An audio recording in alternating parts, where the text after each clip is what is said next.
தமிழ்ஞான உறவுகளுக்கு வணக்கம். R Balakrishnan IAS அவர்களின் ஒரு பண்பாட்டின் பயணம், சிந்து முதல் வைகை வரை. நிகழ்காலம் அல்லது எதிர்காலம் என்று எதுவும் இல்லை. கடந்த காலமே மீண்டும் மீண்டும் கடந்து செல்கிறது எப்போதும். யூஜின் ஓ நீல்.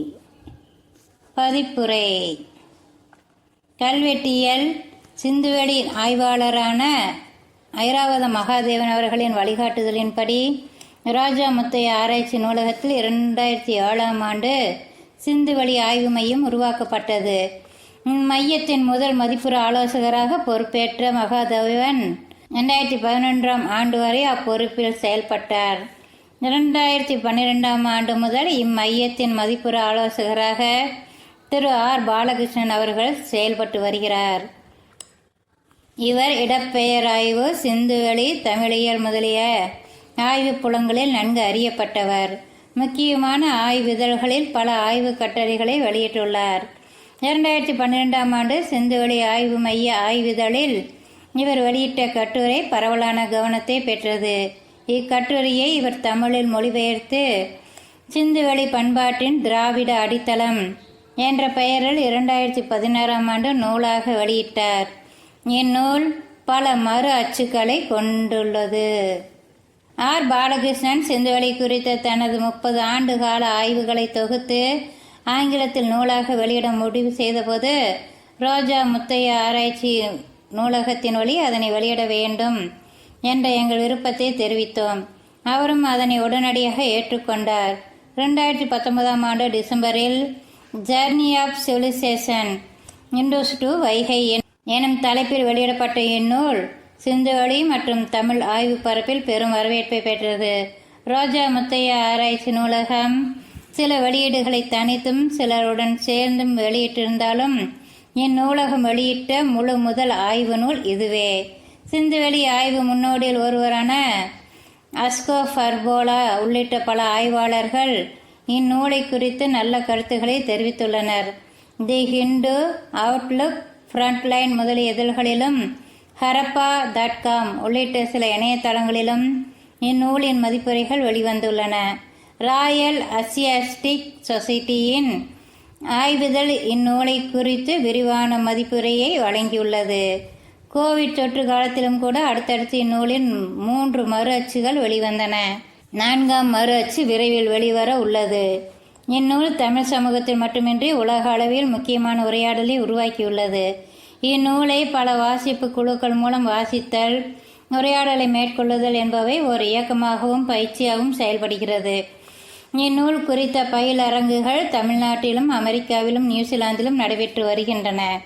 2022ஆம் ஆண்டு கோவாவில் நிகழ்ந்த செரிண்டிபிடி கலை விழாவில் India by book in the 21st century என்ற கண்காட்சியில் இந்நூல் காட்சிப்படுத்தப்பட்டது. ஆங்கிலத்தில் வெளிவந்த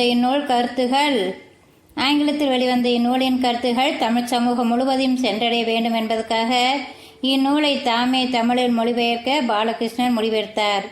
இத்தமிழ் நூலையும் ராஜா முத்தையா ஆராய்ச்சி நூலகமே வெளியிட வேண்டும் என்ற எங்கள் எண்ணத்திற்கு அவர் இசைவு தெரிவித்தது எங்களுக்கு மிக்க மகிழ்ச்சி. அதன்படி ஆங்கில நூலைப் போலவே சிறந்த வடிவமைப்புடன் இந்நூல் உருவாக்கப்பட்டுள்ளது.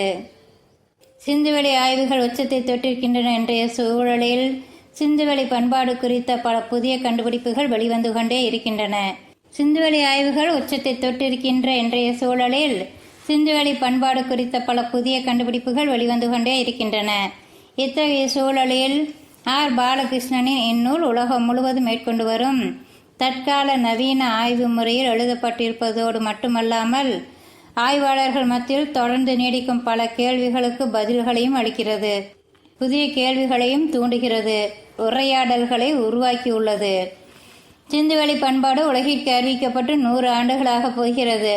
பல அறிஞர்கள் அவர்களது கோட்பாடுகளையும் கருத்தாக்கங்களையும் சிந்துவெளி ஆய்வுக்களத்தில் முன்வைத்துள்ளனர். நீண்ட காலமாக திராவிட கருதுகோள் குறித்த கேள்வியானது சிந்துவெளி ஆய்வாளர்களை தொடர்ந்து ஆட்கொண்டு இருக்கிறது. இந்திய துணைக்கண்ட நிலவியலின் இடப்பெயர்கள், பண்டைய தமிழ் சமஸ்கிருத இலக்கியங்களில் காணப்படும் இடப்பெயர்கள் ஆகியவற்றின் பல கூறுகளை ஒருங்கிணைத்து பல்துறை சார்ந்த ஆய்வு முறைமைகளை பயன்படுத்தி திராவிய கருதுகோளுக்கு வலு சேர்த்துள்ளார் ஆர் பாலகிருஷ்ணன்.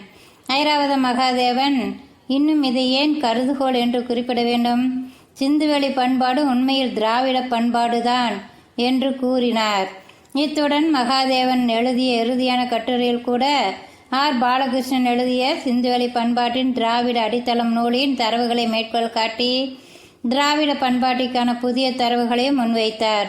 தற்போது அகழாய்வுகளும் மரபணுவியல் ஆய்வுகளும் ஆய்வாளர்களை திராவிட கருதுகோள் நோக்கியே நகர்த்துகிறது எனலாம்.